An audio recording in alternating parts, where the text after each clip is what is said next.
अस्सलाम वालेकुम। बाप पार्टी भी मुस्लिम लीग नून में बढ़ गई।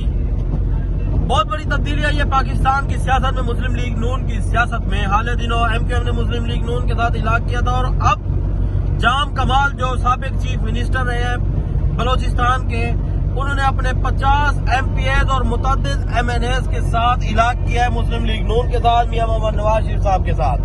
मुस्लिम लीग नून में उन्होंने शमूलियत इख्तियार की है।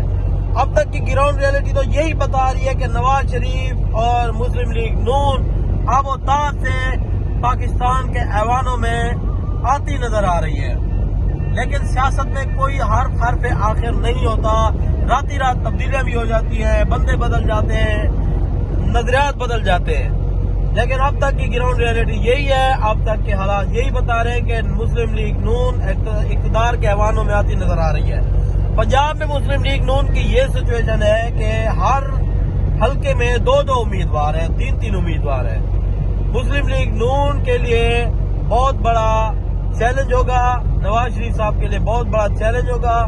पंजाब में 2-2, 3-3 उम्मीदवार हैं, किन्हें सिलेक्ट किया जाता है, किन्हें रिजेक्ट किया जाता है। और नवाज शरीफ साहब के बारे में बताया जा रहा है कि वो नाराज अराकीन को भी मनाने के लिए उनके पास खुद चल के जाएंगे। तो पंजाब की ये सिचुएशन है। पंजाब और बलोचिस्तान में मुस्लिम लीग नून की हुकूमत बनती नजर आ रही है मुझे। उसके अलावा KPK की बात की जाए तो KPK में बताया जा रहा है कि मौलाना फजलुर रहमान को लाया जा रहा है, क्योंकि ये जो मद्दे मुकाबिल जमात थी उनके पाकिस्तान तहरीक इंसाफ नापैद होती नजर आ रही है हमें। वर्कर तो है, कारकुन है, वोट बैंक भी है, लेकिन लीडरशिप जो है इस वक्त जिंदानों में कैद है।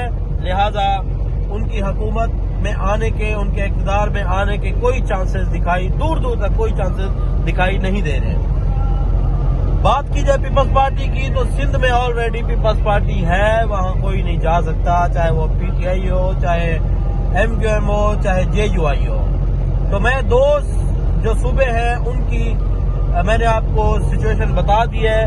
वहां के हालात यही है। मुस्लिम लीग नून इस वक्त जो है बड़ी आबोताब से और बड़े जोश और जज्बे के साथ जो है आ रही है। लोग धड़े धड़े मुस्लिम लीग नून में शमूलियत इख्तियार कर रहे हैं। मजीद देखते हैं क्या होता है। इंशाल्लाह आपको वक्तन फवक्तन सियासी हालात से आगाह करते रहेंगे। इजाजत दीजिए, अल्लाह निगहबान।